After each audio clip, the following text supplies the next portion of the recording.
High, অনেক দিন ধরে আমার পেন ব্যাগের হালত খুবই খারাপ বলতে পারো। আর এগুলো আমি যেখান থেকে কিনে এনেছিলাম, তারপর সেখানে যখন যাই তারা বলে আউট অফ স্টক, ওইগুলো আর আনিই না। তারপর এই যে ব্যাগগুলো দেখতে পাওয়া যায়, খুব ট্রেন্ডি বলতে পারো, এই ব্যাগগুলো আমি নিই। আর এই ব্যাগগুলোতে তো কি আশা করেছিলাম, খুব সুন্দর আঁকবো কলকা টলকা দিয়ে, একটা ইলাহি ব্যাপার। বাট আমি যখন তুলি চালাতে যাই তখন বুঝতে পারি আসল রিয়েলিটি।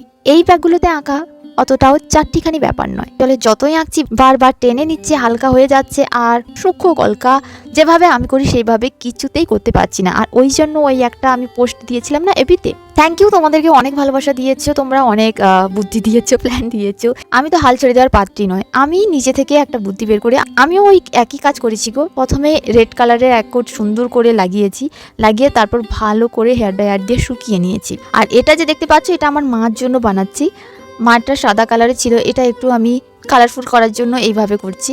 তাও বলবো এটাতে তুলি চালানো অতটাও সহজ নয়। তোমরা প্রথমে ভালো হয় জ্যাশো অ্যাপ্লাই করে নিও, তারপরে রেড কালারটা করো বা এনিথিং কালার। আমি তো জ্যাশো অ্যাপ্লাই করিনি, আমি সরাসরি কালার অ্যাপ্লাই করেছি। তোমরা জ্যাশো অ্যাপ্লাই করে কটকটে রোদ্রুতে ভালো করে শুকোতে দিয়ে দিও, কারণ শুকোতে না বেশ সময় যায় দেখলাম।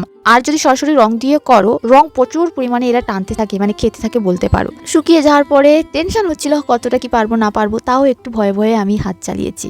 অনেকেই বলেছিলে রংটা একটু ঘন করে লাগাতে হবে, মিডিয়ামের পরিমাণ কম করে মেশাতে হবে, একদম। বাট যদি ব্যাকগ্রাউন্ড হিসেবে জ্যাশো অ্যাপ্লাই না করি, বা এই যে আমার রেড কালারটা দিয়েছি এটা যদি না দিই, যতই ঘন করে লাগাও না কেন সেম প্রবলেম হবে। প্লাস কালার কিন্তু পাতলা থাকলেও হবে না, মানে কালারটাকে মোটামুটি ঘনও রাখতে হবে, এটাও করতে হবে। রিমি বলেছিল মন চাইলে যখন কাজগুলো ঠিকঠাক করতে পারি না খুব খারাপ লাগে। একদম ঠিক বলেছো গো, বাট ভেঙে পড়লে হবে না, কিছু না কিছু বুদ্ধি আমাদেরকেই বের করতে হবে।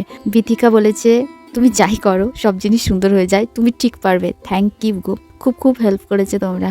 আমি ওই দিন দেখার সুযোগ পাইনি, বাট তারপরের দিন যখন দেখি এতগুলো মানুষ আমাকে সাপোর্ট করেছে, কত বুদ্ধি দিয়েছে যাতে আমি কাজটা করতে পারি, তোমাদের সবাইকে অনেক অনেক থ্যাংক ইউ। মার জন্য যে পেন ব্যাগটা বানিয়েছি ওটা না আমি অন্য কোনো দিন শেয়ার করবো, ওটাতে আরও একটু বেশি কাজ করার ইচ্ছে আছে। বাই দ্য ওয়ে, কদবেলের আচারটা তোমরা কিন্তু করো। নেক্সট টাইম কদবেল যদি আমি পাই, আমি না ক্যান্ডি টাইপের বানিয়ে দেখাবো তোমাদের, কেমন? আমি যেটা বলতে চাইছিলাম বা দেখাতে চাইছিলাম সেটা আমি করতে পারিনি, কারণ একদম অল্প ছিল। যদি বেশি পাই, আমি পপার যে ক্যান্ডি হয় আমি সেটাকে রোদে দিয়ে শুকিয়ে টুকিয়ে আমি পপার করে দেখাবো। এটা আমি কোথাও শিখিনি গো, আমার মাথায় একটা প্ল্যান বা আইডিয়া এসে ওইটা জাস্ট করে তোমাদেরকেও দেখাবো অ্যান্ড রিভিউ শেয়ার করবো, কেমন? আর এটা আমি আমার মায়ের জন্য বানাচ্ছি, এটাতেও কাজ করব। দেখতেও খুব সুন্দর লাগছে। বেশি কিছু করিনি, তার কারণ বাকি এরিয়াগুলোতে জেসো বা কালার কোনো কিছু অ্যাপ্লাই করিনি, সেই একই কাণ্ড হবে। ভুল করেই শেখা হয়, এটা হলো বড় বিষয়। কোনো কাজ না শুরু করলে বুদ্ধি প্ল্যান কিছুই আসে না। এগেন তোমাদের সবাইকে থ্যাংক ইউ। তোমাদের এই পুচকি কিউট পার্সটা কেমন লেগেছে জানিও। দেখা হচ্ছে কালকে।